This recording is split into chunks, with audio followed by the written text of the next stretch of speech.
नाजरीन, आज हम नारवल के ओल्ड एज होम में मौजूद हैं और यहाँ पर जो फैमिलीज़ मौजूद हैं, आइए हम आपकी उनसे मुलाकात करवाते हैं। कौन कौन सी सहूलत उनको दी जा रही है इंतज़ामिया की तरफ से, ये सारा कुछ जानेंगे आज की वीडियो में। अगर हमारी वीडियो आपको अच्छी लगे तो इसको ज़रूर आगे फॉरवर्ड कीजिएगा और हमारे चैनल को ज़रूर सब्सक्राइब कीजिएगा। आज हम आपको नारवल के ओल्ड एज होम में लेकर जाएंगे, जहां पर तकरीबन कोई 15 से 20 फैमिलीज़ रहाइश पज़ीर हैं। हमारी वीडियो का मकसद तनकीद करना नहीं, बल्कि हमारा मकसद इस्लाह करना है। आज हम आपको वहां पर मौजूद फैमिली से मिलाएंगे और उनसे जानने की कोशिश करेंगे कि उनको यहाँ पर कौन कौन सी सहूलत मैसर है और कौन कौन सी सहूलत मैसर नहीं है। जब हमारी इन फैमिली से मुलाकात हुई तो अल्लाह जानता है कि मेरा हौसला पस्त होकर रह गया जब मैंने उनकी बातें सुनी। मैं अब उन बेटों से मुखातब हूँ जो अपने बूढ़े वालिदैन को ओल्ड एज होम में छोड़ आते हैं। खुदाया कुछ तो ख्याल करें, कभी आपने भी इस उम्र में आना है, तब जाकर आप लोगों को भी एहसास होगा कि बुढ़ापे में सहारा कितनी बड़ी नेमत होता है। अब मैं ज़रा नारवल की इंतज़ामिया की तरफ भी आना चाहता हूँ कि खुदाया आप भी इन बूढ़े वालिदैन का ख्याल रखें। वहाँ पर मौजूद फैमिली से पता चला कि ना तो हमें टाइम से मेडिसिन मिलती है और ना ही कोई अच्छी देखभाल होती है। उनका मज़ीद ये भी कहना था कि फल तो कभी हमने देखा तक नहीं है। इनका इंतज़ामिया से मुतालबा है कि खुदाया हमें कोई एक अच्छा डॉक्टर और कभी कभी हफ्ते में 1-2 दफ़ा फल मैसर किया जाए। इतनी बड़ी आबादी रखने वाला नारवल शहर और यहाँ पर मौजूद मुखय्यर हजरात किसी एक की तरफ से भी कुर्बानी का गोश्त ओल्ड एज होम तक ना पहुँच सका। ये कितनी हैरत वाली बात है। बाकी बातें हम उनकी ज़ुबानी आपको सुनाते हैं। आइए चलते हैं फैमिलीज़ की तरफ। जी तो नाज़रीन, यहाँ पर नारवल में ओल्ड एज होम में हम मौजूद हैं और यहाँ पर जो फैमिलीज़ मौजूद हैं, हम उनसे जानने की कोशिश कर रहे हैं कि उन्होंने अपनी ईद कुर्बान कैसे गुजारी। क्या नारवल की तरफ से जो मुखय्यर हज़रात हैं उनकी तरफ से यहाँ पर गोश्त पहुँचाया गया, या उनको गोश्त की कैसे जो सहूलत थी कैसे प्रोवाइड हुई, कहाँ से उन्होंने गोश्त लिया, ये सारी जो इंफॉर्मेशन है हम आप नाज़रीन तक पहुंचाने की कोशिश करेंगे। और यहाँ पर जो इंतज़ामिया मौजूद है हम उनसे भी पूछेंगे कि जो इंतज़ामिया नारवल दी है ही कोई, नारवल की कोई इंतज़ामिया तावा नहीं करती है नहीं। अच्छा, आप मुझे ये बताएं कि ये ईद के जो दिन है, हाँ, ये गोश्त आपको मिला यहाँ पे पक्का? नहीं जी, पक्का नहीं खाता गया। चले वो तो एक अलग बात है ना, नहीं खाया वो नहीं, गोश्त पक्का है। हमें आखिए उन्हें आख्या भी गोश्त पक्का है। मैं रोटी निके निके भोरे करके ना उन्होंने भोर पा के प्लेट च पा के चाह पा के इस दुध पा के ना तो फिर मैं जाके तो कूल गल जाते ना, फिर कितने मूँह में पा के निगौना गल। इंतज़ामिया से आप क्या कहना चाहते हैं कि यहाँ पे सारी सहूलत अवेलेबल होनी चाहिए, कि डॉक्टर यहाँ पे होना चाहिए एट ए टाइम पे? इतने कोई भी नहीं खिलौना तो ना के आना, एवं साडा सिर खपाने। कई बारी आके गल कह गए ने, इतने अमजद का खाकड़ भी आया ही, वो भी आखिर डॉक्टर आएगा तो फलाना काम होएगा, उत्थे फलाने साथ जाओ कि उन्हें किसी ने पूछता ही नहीं कोई। जी, यहाँ पे नारवल में ओल्ड एज होम में हम आज मौजूद हैं और यहाँ पर जो फैमिलीज़ रह रही हैं हम उनसे जानने की कोशिश कर रहे हैं कि वो किन वजूहात पर यहाँ पर रहने पे मजबूर हैं और इनको कौन कौन से ऐसे मसाइल दरपेश थे और यहाँ पर उनको कौन कौन सी सहूलत अवेलेबल की जा रही है, और ये सारा कुछ जानने की हम कोशिश कर रहे हैं। और यहाँ पर मेरे साथ एक बुज़ुर्ग मौजूद हैं, आइए हम उनसे भी जानने की कोशिश करते हैं। अस्सलाम वालेकुम। वालेकुम सलाम। क्या नाम है आपका? अनायत। कब से आप यहाँ पे रह रहे हैं? हो गए 4-5 साल। क्या मजबूरी बनी कि आप यहाँ पर आ गए? मजबूरी बनी, मजबूरियां बनिया ने, घर बार ठठ ढूठ ढवा छड़िया, ढा लिया उन्हें, लुट पुलुट के ले खा बैठ लिया, घरों बीमार पै गए उन्हें घरों कढ़ छड़िया। कितने बेटे हैं आपके? कोई नहीं बेटा। बेटी? एक है। उसकी शादी हुई है? हाँ जी।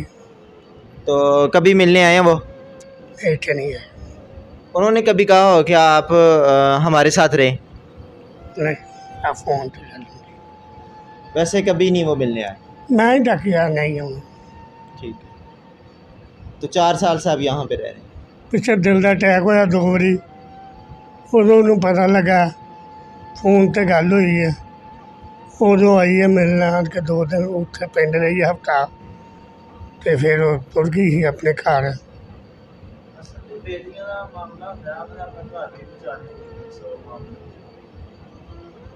नाले पहले नंबर ते है बेटियां को जाना जरा ना बड़ा वड्डा जुलम है। हो सके तो बेटी नूं कोई 2 आंदे दे छड़ो, ना पुज पे तो उनको आखो पुत्र आवे, सब मेरे को है नहीं। यहाँ पर आपको सारी सहूलत मिल रही है जो घर में होती है? रोटी मिलती है थी और दवाई खुदा दी कोई चीज़ नहीं मिलती। अब मैंने 15 दिन होया मेरे को कोई नहीं जानते, मैं नहीं आउंदे आ। अज वो बंदे का भला होए, उन्होंने आख्या, मैं क्या यार मैं डॉक्टर चेक करवाने जाना कि मैनू लै चल। यार एक बारी का काम होए तो तां ना ये फिर इसे वास्ते मैं तेन आख्या मैनू ना भाल। नहीं, मेडिसिन नहीं मिलती? कोई नहीं मिलती, सिर्फ खाने के अलावा बाकी खाने कोई सहूलत खान नहीं? तो अलावा कोई चीज़। वो जिन चीज़ों का यहाँ पर फुकदान है वो बता रहे हैं कि ये चीज़ें अगर प्रोवाइड कर दी जाएँ तो यहाँ पर काफ़ी सारी सहूलत अवेलेबल हो सकती है। तो आइए उनसे पूछते हैं। जी माँ जी, बताएं कौन कौन सी चीज़ें यहाँ पर? यहाँ पर कोई दवाई नहीं मिलती, ना कोई दवाई, ना कोई फ्रूट, ना कोई सिर्फ खाना और रोटी, बस और कुछ नहीं मिलता। कितने टाइम मिलता है खाना? 2 टाइम, एक टाइम नाश्ता। एक टाइम नाश्ता और 2 टाइम खाना मिलता हाँ है? जी। और फ्रूट वगैरह कोई नहीं? कोई कुछ नहीं, कोई कुछ भी नहीं, बस खाली खाने के अलावा और कुछ नहीं देते। जी यहाँ पर जो इंतज़ामिया उनमें से एक शख्स हमारे साथ यहाँ पर मौजूद है और आइए हम उनसे जानने की कोशिश करते हैं कि यहाँ पर कितनी फैमिलीज़ जो यहाँ पर राइश पज़ीर हैं, कब से हैं और उनको कौन कौन सी सहूलत अवेलेबल यहाँ पर की जा रही है। और ईद के दिन है और ईद पर उन्होंने ये इन फैमिलीज़ के साथ कैसे दिन सेलिब्रेट किए। अस्सलाम वालेकुम भाई। जी, क्या नाम है भाई का? राना साहब। भाई जो ईद है, ईद पे क्या जो नारवल के मुखय्यर हज़रात हैं उनकी तरफ से यहाँ पर गोश्त प्रोवाइड किया गया कहीं से? जी हाँ, कुछ लोग आए हैं माशाल्लाह, वो गोश्त दे गए हैं।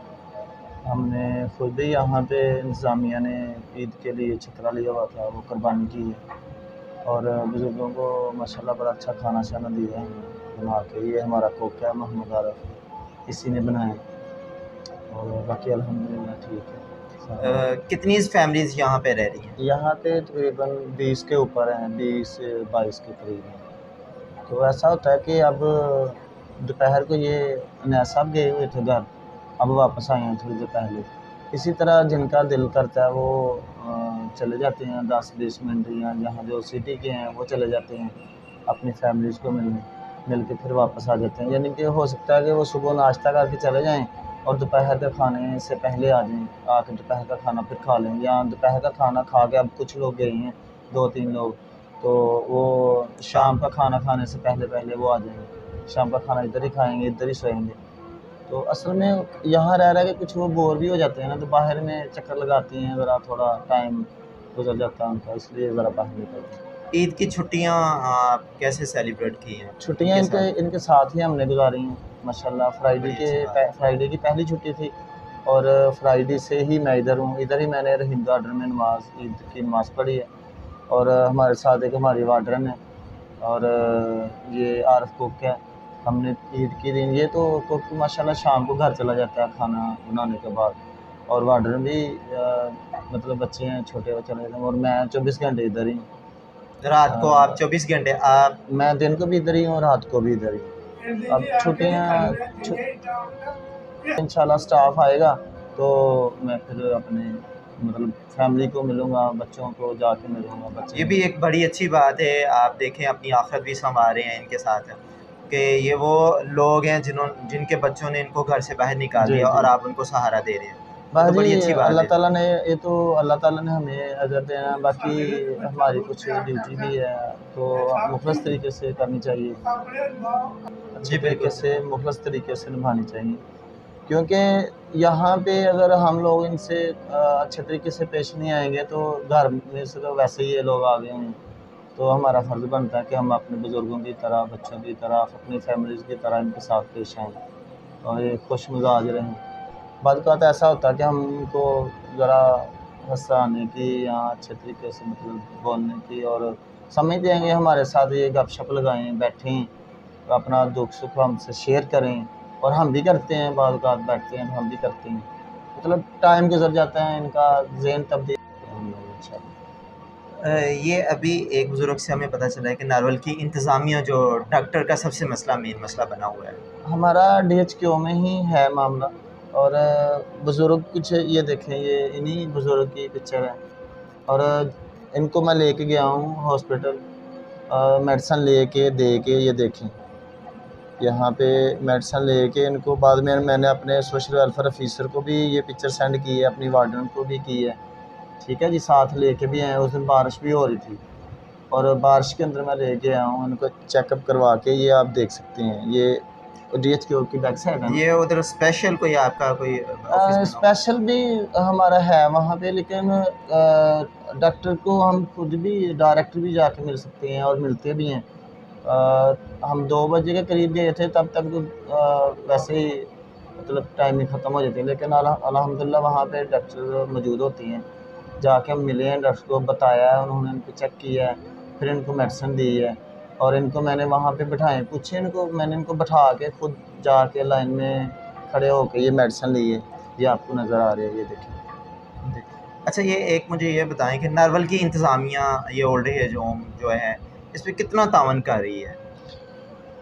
असल में हमें गवर्नमेंट अल्हम्दुलिल्लाह दे रही है इनकी जो भी मतलब अखराजात हैं और इंतज़ामिया मतलब जो है वो लोग भी तावन करते हैं और हमारे जो ऑफिसर हैं social welfare Ali Raza sir जो हैं, नारंग मंडी से बिलॉन्ग करते हैं, वो भी बड़े अच्छे हैं, वो भी बड़ा अच्छा इनके साथ तावन करते हैं, इनके साथ टाइम गुजारते हैं, बैठते हैं, बातचीत करते हैं और हर रोज़ यानी कि वो सुबह आते हैं अपनी ड्यूटी टाइमिंग के लिहाज से और शाम को जब जाते हैं फिर भी इनसे मुलाकात करके मिल के अच्छे तरीके से मतलब। अच्छा, एक चीज़ मुझे आप ये भी बता दें कि नारवल के जो मुखियर हज़रात हैं या इंतज़ामिया है, हमारे चैनल के थ्रू अगर कोई चीज़ यहाँ पे किसी चीज़ की कमी हो, आप शिद्दत से उसको कमी महसूस करते हो, जी जी ये चीज़ यहाँ पे प्रोवाइड हो जाए जी तो जी बहुत ही अच्छा हो, ऐसी कौन सी कोई चीज़ है?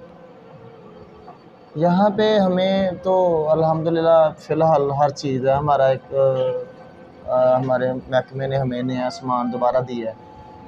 आप चाहें तो मैं दिखा भी सकता हूँ, अभी हमने स्टार्ट नहीं किया, स्टार्ट भी करेंगे ईद की छुट्टियों के बाद वो स्टार्ट कर देना है। यानी कि फ्रीज़र वगैरह आए हैं, एयर कूलर वगैरह आए हैं, बेड आए हैं और ये चेयर ये देखें, ये डाइनिंग टेबल और आए हैं नए। तो यहाँ पे हमें बाकी जो ज़रूरत है इसकी यूपीएस वगैरह की, वो भी यूपीएस भी आ गया हमारा, पहले नहीं था, अब यूपीएस भी हमें मिल गया। जी माशाल्लाह। अभी हमने चलाया तो नहीं है, रखा हुआ है, ईद की छुट्टियों के बाद जो है ना वो हमने चलाना है। ये सबसे बड़ा इशू है लाइट का और लाइट ईद के दिन तो वैसे नहीं गई है, तो बाकी जो है मामला वो यूपीएस जो है वो। इसकी कमी मुझे महसूस हो रही है कि अगर डॉक्टर को यहाँ पे हाँ जी, अवेलेबल हो जाए। डॉक्टर्स जो यहाँ डॉक्टर जो है ना वो यहाँ नहीं मतलब बैठ सकता, हम लेके जाते हैं इनको हॉस्पिटल, वहीं पे इनके ट्रीटमेंट करवाते हैं, अगर इनको दाखिल भी करना पड़े तो दाखिल भी करवाते हैं, वहाँ उनके पास रहते भी हैं, हमारे टेंडर्स हैं जो इनके साथ बिल्कुल 24 घंटे का मतलब है, तो टेंडर साथ वहाँ रहते हैं डीएचक्यू में। तो बाकी अल्हम्दुलिल्लाह हम करते हैं इतना भी।